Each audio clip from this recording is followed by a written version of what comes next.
जय हिंद साथियों, good morning. मैं आपका दोस्त अनुष्ट बिलास जैन स्वागत करता हूं आप सबका एसएलएच अकेडमी पर। डेली करंट अफेयर्स की क्लास में आप सबका स्वागत है। देवियों और सज्जनों, मेरा आप सबसे विनम्र अनुरोध है कि आप सब वीडियो को अंत तक बिना स्किप किए पूरा मन लगाकर देखें। और अगर आपको वीडियो पसंद आए तो प्लीज़ वीडियो को लाइक करें, कमेंट करें, शेयर करें और चैनल को सब्सक्राइब करना बिल्कुल भी ना भूलें। साथ ही बेल आइकॉन प्रेस कर लें जिससे हमारी लेटेस्ट नोटिफिकेशन आपको तुरंत मिलती जाए। और दोस्तों याद रखें कि आपको जैसी भी वीडियो लगे उसका फीडबैक कमेंट बॉक्स में जरूर दें, जिससे हमें अगर इंप्रूवमेंट की नीड हो तो हम इंप्रूवमेंट कर सकें। अब आपका ज़्यादा समय ना लेते हुए देखते हैं आज का पहला प्रश्न। आज का पहला प्रश्न है, न्यायमूर्ति मुनीश्वर नाथ भंडारी को हाल ही में किस उच्च न्यायालय का कार्यवाहक मुख्य न्यायाधीश नियुक्त किया गया है? आपके ऑप्शन है ए इलाहाबाद उच्च न्यायालय, बी दिल्ली उच्च न्यायालय, सी कलकत्ता उच्च न्यायालय और डी मद्रास उच्च न्यायालय। तो दोस्तों याद रखें, न्यायमूर्ति मुनीश्वर नाथ भंडारी को हाल ही में इलाहाबाद उच्च न्यायालय का कार्यवाहक मुख्य न्यायाधीश नियुक्त किया गया है। इलाहाबाद उच्च न्यायालय के मुख्य न्यायाधीश न्यायमूर्ति संजय यादव 25 जून को अवकाश ग्रहण करेंगे। दोस्तों यहाँ से जो अगली लाइन है बहुत ध्यान से सुने, यह आपके लिए बहुत इंपॉर्टेंट है। तो उच्च न्यायालयों के मुख्य न्यायाधीश और न्यायाधीश कौन से? दोस्तों उच्च न्यायालयों के मुख्य न्यायाधीश और न्यायाधीश 62 वर्ष की आयु में सेवानिवृत्त होते हैं, जबकि देश के प्रधान न्यायाधीश और उच्चतम न्यायालय के न्यायाधीशों की सेवानिवृत्ति की उम्र 65 वर्ष है। दोस्तों कंफ्यूज ना हो, उच्च न्यायालय से जुड़े मुख्य न्यायाधीश और न्यायाधीश 62 वर्ष में, जबकि देश के प्रधान न्यायाधीश और उच्चतम न्यायालय के न्यायाधीशों की सेवानिवृत्ति की उम्र 65 वर्ष है। नजर डालें इलाहाबाद उच्च न्यायालय की तरफ, तो इलाहाबाद उच्च न्यायालय की स्थापना 17 मार्च 1866 को आगरा में हुई थी, जबकि इसका स्थानांतरण 1869 में इलाहाबाद किया गया था। अब देखते हैं आज का अगला प्रश्न। आज का अगला प्रश्न है, हाल ही में किस राज्य सरकार ने आंध्र प्रदेश के नाडू नेदू योजना को लागू करने का निर्णय किया है? आपके ऑप्शन है ए केरल, बी तमिलनाडु, सी कर्नाटक और डी आंध्र प्रदेश। तो दोस्तों याद रखें, हाल ही में तेलंगाना राज्य सरकार ने आंध्र प्रदेश की नाडू नेदू योजना को लागू करने का निर्णय किया है। नाडू का मतलब है पहले और नेडू का मतलब है आज। दोस्तों याद रखें, नाडू का मतलब पहले और नेडू का मतलब है आज। मतलब किस तरह का बदलाव हुआ है भूतकाल में और वर्तमान में, यही इस योजना का मुख्य उद्देश्य है। 2019 में आंध्र प्रदेश में के मुख्यमंत्री वाईएस जगनमोहन रेड्डी ने नाडू नेडू कार्यक्रम शुरू किया था। तो दोस्तों कब किया गया था आंध्र प्रदेश में? 2019 में, याद रखें, जिसका उद्देश्य सरकारी स्कूलों को जीवंत और स्पर्धी संस्थानों में बदलना है। तो दोस्तों इसका मुख्य उद्देश्य स्कूलों की लाइन में बदलाव लाना है। आंध्र प्रदेश सरकार ने टाटा कंसल्टेंसी सर्विसेज के साथ एक end to end encrypted software विकसित किया था।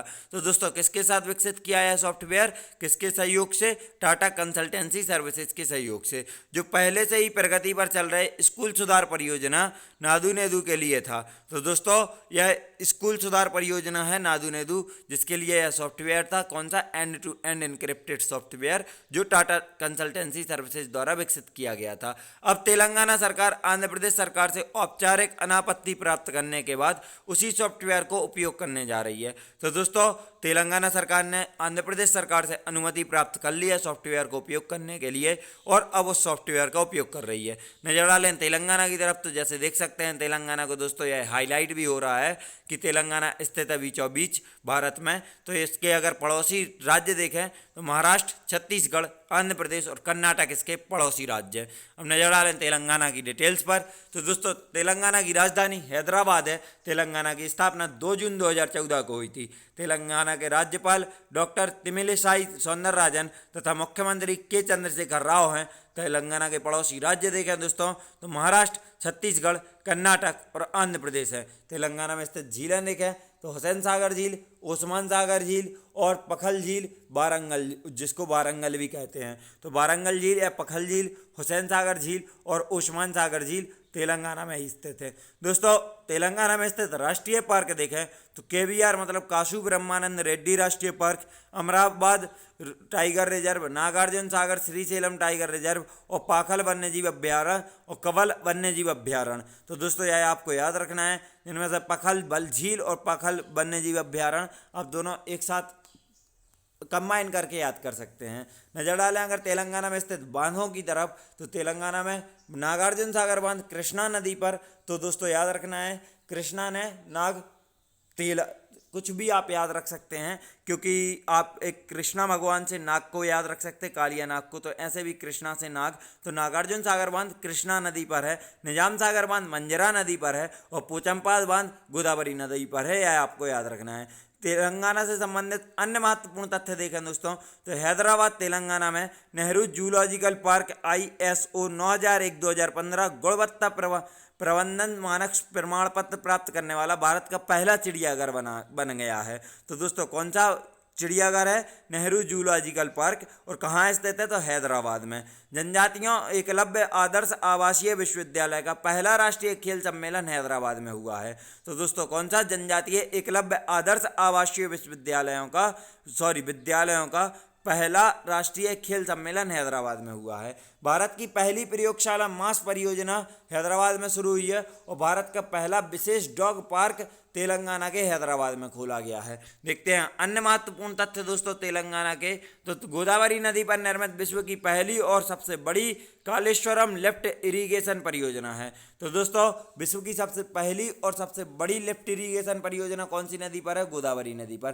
तेलंगाना ने अंतर्राष्ट्रीय बीज परीक्षण संघ कांग्रेस के 32वें संस्करण की मेजबानी की। यह एशिया में आयोजित होने वाले ISTA कांग्रेस का पहला संस्करण था। तो दोस्तों ISTA कांग्रेस का पहला संस्करण जो एशिया में आयोजित हुआ, यह कहाँ आयोजित हुआ? तो तेलंगाना में। PV नरसिम्हा राव कंथनपल्ली सुजाला समृद्धि परियोजना तेलंगाना में है। तो यह कौन सी परियोजना तेलंगाना में? दोस्तों याद रखना है, नाम लंबा है।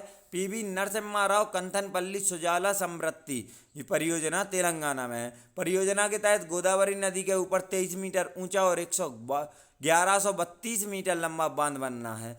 दोस्तों देश में पहली बार हैदराबाद के राजीव गांधी अंतर्राष्ट्रीय हवाई अड्डा में फेस रिकॉग्निशन सिस्टम का इस्तेमाल किया गया है।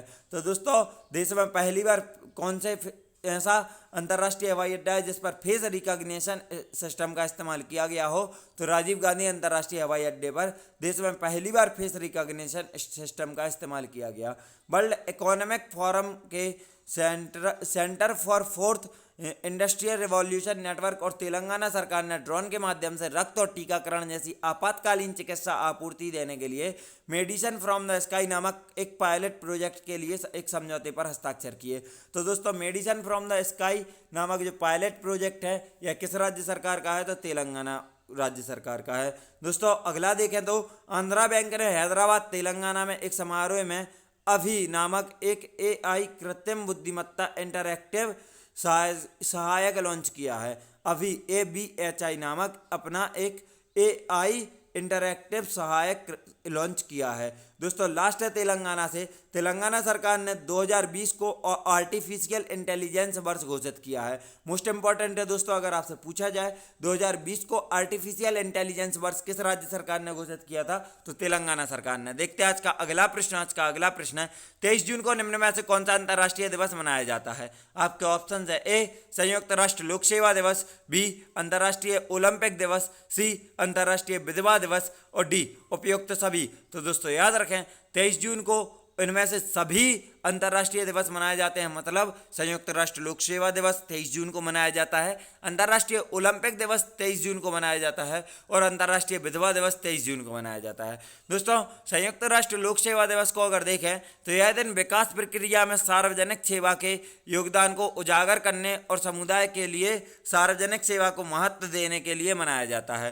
दोस्तों याद रखें इन 3 प्रश्नों को एक प्रश्न में मर्ज इसलिए कर दिया है कि आपके समय कम से कम लगे और आपको जानकारी मिल जाए। तो संयुक्त राष्ट्र लोक सेवा दिवस क्यों मनाया जाता है? यह दिन विकास प्रक्रिया में सार्वजनिक सेवा के योगदान को उजागर करने और समुदाय के लिए सार्वजनिक सेवा को महत्व देने के लिए मनाया जाता है। अंतर्राष्ट्रीय ओलंपिक दिवस के बारे में महत्वपूर्ण तथ्य देखें तो इस साल के इंटरनेशनल ओलंपिक डे का थीम क्या है? बहुत अच्छे से याद रखें, stay healthy, stay strong, stay active with the Olympic day workout.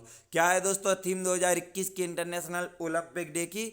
Stay healthy, stay strong, stay active with the Olympic day workout है। और दोस्तों आखिरी अंतर्राष्ट्रीय विधवा दिवस को देखें तो यह दिन व्यापक रूप से विधवाओं की आवाज़ और अनुभव की ओर ध्यान आकर्षित करने और उनके पास मौजूद अद्वितीय समर्थन को प्रेरित करने के लिए मनाया जाता है। अब नजर डालेंगे इन तीनों दिवसों के इतिहास की तरफ। तो दोस्तों सबसे पहले संयुक्त राष्ट्र लोक सेवा दिवस का इतिहास देखें अगर, तो 20 दिसंबर 2002 को संयुक्त राष्ट्र महासभा ने एक प्रस्ताव 57/277 पारित करके प्रति वर्ष 23 जून को संयुक्त राष्ट्र लोक सेवा दिवस के रूप में मनाने को नामित किया।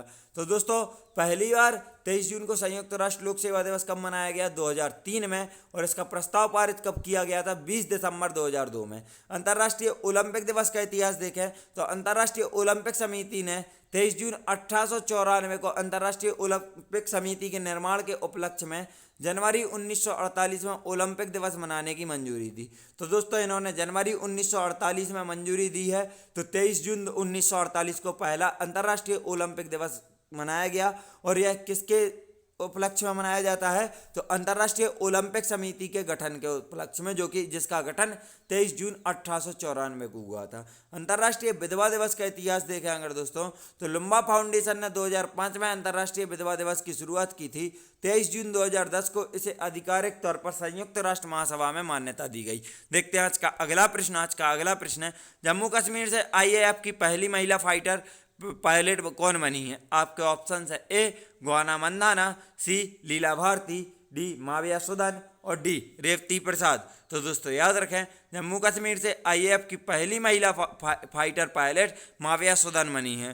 दोस्तों फ्लाइंग ऑफिसर माविया सुदन भारतीय वायुसेना में फाइटर पायलट के रूप में शामिल होने वाली जम्मू कश्मीर की पहली महिला बन गई हैं। वह वायुसेना में शामिल होने वाली 12वीं महिला फाइटर पायलट है। तो दोस्तों याद रखना है कौन सी हैं? 12वें नंबर पे हैं महिला फाइटर पायलट में। 24 वर्षीय माविया जम्मू संभाग के राजौरी जिले में नियंत्रण रेखा के पास LOC के पास लम्बेरी गांव की रहने वाली हैं। देखते हैं आज का अगला प्रश्न। आज का अगला प्रश्न है, हाल ही में भारत और किसने कृषि और समृद्ध क्षेत्रों में सहयोग के लिए एक समझौता ज्ञापन पर हस्ताक्षर किया है? आपके ऑप्शन है ए फिजी, बी स्पेन, सी स्वीडन और डी इटली। तो दोस्तों याद रखें, हाल ही में भारत और फिजी ने कृषि और समृद्ध क्षेत्रों में सहयोग के लिए एक समझौता ज्ञापन पर हस्ताक्षर किए हैं।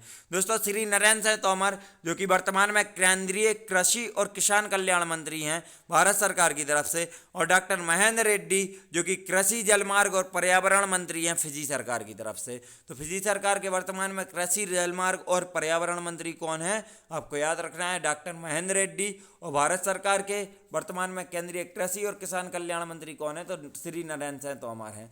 ने के बीच एक वर्चुअल बैठक आयोजित की गई। बैठक के दौरान दोनों मंत्रियों ने कृषि और संबंध क्षेत्रों में सहयोग के लिए एक समझौता ज्ञापन पर हस्ताक्षर किए। यह समझौता ज्ञापन दोनों देशों के बीच बहुआयामी सहयोग की ओर मजबूत करेगा।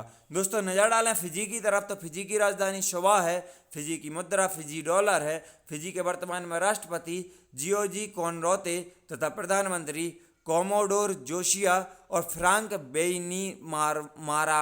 मारामा हैं। दोस्तों याद रखें, राष्ट्रपति जियोजी कोनरोतो, प्रधानमंत्री कोमोडोर जोशिया तथा फ्रांक मारामा हैं।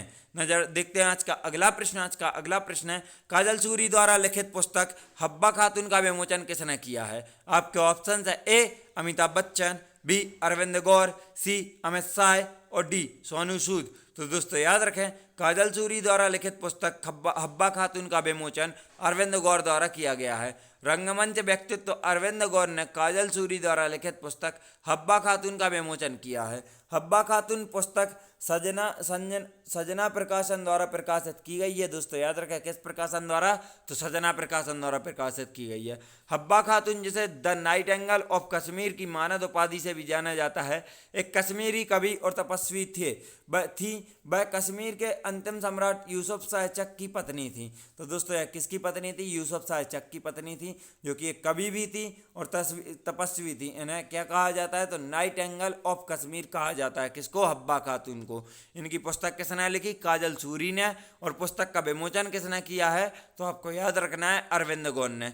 देखते हैं आज का अगला प्रश्न। आज का अगला प्रश्न है, हाल ही में किस राज्य सरकार ने मुख्यमंत्री उद्यमी योजना शुरू की है? आपके ऑप्शन है ए राजस्थान, बी तमिलनाडु, सी पंजाब और डी बिहार। तो दोस्तों याद रखें, हाल ही में बिहार राज्य सरकार ने मुख्यमंत्री उद्यमी योजना शुरू की है। दोस्तों, बिहार के मुख्यमंत्री नीतीश कुमार ने मुख्यमंत्री युवा उद्यमी योजना और मुख्यमंत्री महिला उद्यमी योजना नाम से दो महत्वाकांक्षी योजनाएं शुरू की हैं। अगर आपसे अब मुख्यमंत्री युवा उद्यमी योजना या मुख्यमंत्री महिला उद्यमी योजना के नाम से पूछा जाए किस राज्य सरकार की योजना है, तो बिहार राज्य सरकार की आप याद रखेंगे।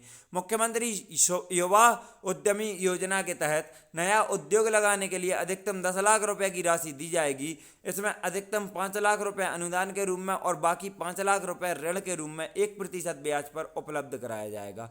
नजर डालें दोस्तों बिहार की तरफ, तो बिहार के राज्यपाल वर्तमान में श्री फागू चौहान तथा मुख्यमंत्री नीतीश कुमार हैं। बिहार की राजधानी पटना है। बिहार की स्थापना 26 जनवरी 1950 को आधुनिक बिहार के तौर पर भारत के राज्य के तौर पर हुई थी, जबकि इसकी एक्चुअल स्थापना 1912 में बिहार प्रांत के रूप में उड़ीसा प्रांत के बिहार के रूप में हुई थी। नजर डालें दोस्तों पड़ोसी राज्य की तरफ, तो झारखंड, उत्तर प्रदेश और पश्चिम बंगाल बिहार के प्रमुख पड़ोसी राज्य हैं। देखते हैं आज का अगला प्रश्न है, निम्न में से किस देश की भारोत्तोलक लॉरेल हवर्ड ओलंपिक के लिए चुनी जाने वाली पहली ट्रांसजेंडर एथलीट बन गई हैं? आपके ऑप्शन है ए श्रीलंका, बी न्यूजीलैंड, सी नेपाल और डी जापान। तो दोस्तों नाम याद रखना सबसे पहले आप इनका क्या है, जो ओलंपिक के लिए चुनी जाने वाली पहली ट्रांसजेंडर कौन है, तो लॉरेल हर्बर्ट याद रखना है दोस्तों। और किस देश की हैं, तो यह न्यूजीलैंड की हैं। मतलब न्यूजीलैंड देश की भारोत्तोलक लॉरेल हर्बर्ट ओलंपिक के लिए चुनी जाने वाली पहली ट्रांसजेंडर एथलीट बन गई हैं। लॉरेल हर्बर्ट ने इससे पूर्व वर्ष 2013 में पुरुष वर्ग में हिस्सा लिया था। अब वह टोक्यो में महिला श्रेणी में 87 किलोग्राम वर्ग में प्रतिस्पर्धा करेंगी। ट्रांसजेंडर एथलीटों पर अंतर्राष्ट्रीय ओलंपिक समिति के दिशा निर्देश ऐसे एथलीटों को कुछ निर्धारित शर्तों को पूरा करने के बाद ओलंपिक खेलों में हिस्सा लेने की अनुमति देते हैं, जिन्होंने पुरुष से महिला में ट्रांजिशन किया है। दोस्तों मतलब आप याद रखें, इन्होंने ही 2013 में पुरुष वर्ग में भाग लिया, अब टोक्यो ओलंपिक में महिला वर्ग में भाग ले रहे हैं। नजर डालेंगे न्यूजीलैंड की तरफ, तो न्यूजीलैंड की राजधानी वेलिंगटन है, जो विश्व की सर्वाधिक दक्षिणतम स्थित राजधानी है। न्यूजीलैंड की राजशाही वर्तमान में एलिजाबेथ द्वितीय हैं। दोस्तों याद रखें, न्यूजीलैंड के गवर्नर जनरल डैम पैटेसी रेड्डी तथा प्रधानमंत्री जैसिंडा अर्डर्न हैं। देखते हैं आज का अगला प्रश्न है, हाल ही में भारतीय नौसेना और किस देश की समुद्री आत्मरक्षा बल के जहाजों ने हिंद महासागर में संयुक्त नौसैनिक अभ्यास किया है? आपके ऑप्शन है ए श्रीलंका, बी चीन, सी पाकिस्तान और डी जापान। तो दोस्तों याद रखें, हाल ही में भारतीय नौसेना ने जापान देश की समुद्री आत्मरक्षा बल के साथ के जहाज़ों ने हिंद महासागर में संयुक्त नौसैनिक अभ्यास किया है। दोस्तों इस अभ्यास का उद्देश्य स्वतंत्र और खुले हिंद प्रशांत क्षेत्र का एहसास कराना था। पिछले कुछ वर्षों में भारत और जापान के बीच नौसेना सहयोग का दायरा बढ़ा है। JS काशिमा जो कि TV3508 और JS सेतोयुकी जो कि TV3518 ने हिंद महासागर में INS कुलिस P63 के साथ एक द्विपक्षीय अभ्यास किया। पिछले साल सितंबर के महीने में भारतीय नौसेना और JMSDF ने 3 दिवसीय नौसैनिक अभ्यास जिमैक्स 2020 आयोजित किया था। यह भारत जापान समुद्री द्विपक्षीय अभ्यास जिमैक्स का चौथा संस्करण था। तो दोस्तों इस नौसेना अभ्यास का नाम क्या है? जिमैक्स। आपको याद रखना है JI मैक्स। जैसे जापान याद रख लेना, आई से इंडिया आप याद रख लेना, तो आपको याद हो जाएगा जापान और इंडिया के बीच जिमैक्स। और यह कौन सा संस्करण है? चौथा संस्करण है। 2020 में इसका तीसरा संस्करण हुआ था। नजर डालेंगे जापान की तरफ, तो जापान की राजधानी टोक्यो है। जापान की मुद्रा जापानी येन तथा प्रधानमंत्री योशिहिदे सुगा हैं। देखते हैं आज का आखिरी प्रश्न है, निम्न में से किस ब्रिटिश वकील ने अंतर्राष्ट्रीय आपराधिक न्यायालय के नए मुख्य अभियोजक के रूप में शपथ ग्रहण की है? आपके ऑप्शन है ए राहुल सचदेवा, बी करीम खान, सी सरोज खान और डी पवन अग्निहोत्री। तो दोस्तों याद रखें, हाल ही में करीम खान जो कि एक ब्रिटिश वकील हैं, इन्होंने अंतर्राष्ट्रीय आपराधिक न्यायालय के मुख्य अभियोजक के रूप में शपथ ग्रहण की है। दोस्तों करीम खान ने लाइबेरिया के पूर्व राष्ट्रपति चार्ल्स टेलर और केन्या के उपराष्ट्रपति विलियम रूटो को अंतर्राष्ट्रीय अदालतों में बचाव किया है। ब्रिटिश वकील करीम खान को अभियोजक, अन्वेषक और बचाव पक्ष के वकील के रूप में अंतर्राष्ट्रीय अदालतों में वर्षों का अनुभव है। नजर डालेंगे दोस्तों अंतर्राष्ट्रीय आपराधिक न्यायालय की तरफ, तो इसकी स्थापना 1 जुलाई 2002 को हुई थी। इसका मुख्यालय हैग नीदरलैंड में है। तो दोस्तों अंतर्राष्ट्रीय आपराधिक न्यायालय का मुख्यालय कहाँ है? हैग, नीदरलैंड में। और इसके वर्तमान में सदस्य राज्य 123 राज्य राष्ट्र इसके सदस्य राष्ट्र हैं। साथ ही इसकी कामकाजी भाषाएं दो हैं, अंग्रेजी और फ्रेंच। अंतर्राष्ट्रीय आपराधिक न्यायालय की कामकाजी भाषा है। दोस्तों हमारी वीडियो यहीं समाप्त होती है। वीडियो को अंत तक देखने के लिए आप सभी का धन्यवाद। अगर आप सबको वीडियो पसंद आई है तो प्लीज़ वीडियो को लाइक करें, कमेंट करें, शेयर करें और चैनल को सब्सक्राइब करना बिल्कुल भी ना भूलें। साथ ही बेल आइकन प्रेस कर लें जिससे हमारी लेटेस्ट नोटिफिकेशन आपको तुरंत मिलती जाए। और दोस्तों याद रखें कि अगर आप हम सबसे social media like Facebook, Instagram और टेलीग्राम पर जुड़ना चाहते हैं तो आप हमारे डिस्क्रिप्शन से लिंक द्वारा हमें फॉलो कर सकते हैं। साथ ही अगर आप हमारी इस क्लास की PDF चाहते हैं तो आप हमारे टेलीग्राम चैनल SLH अकेडमी को जरूर ज्वाइन कर लें। वहाँ आपको इस क्लास की PDF मिल जाएंगी। वीडियो को अंत तक देखने के लिए एक बार फिर से धन्यवाद। आप अपना फीडबैक कमेंट बॉक्स में ही दें। जय हिंद, जय भारत, आपका दिन मंगलमय हो।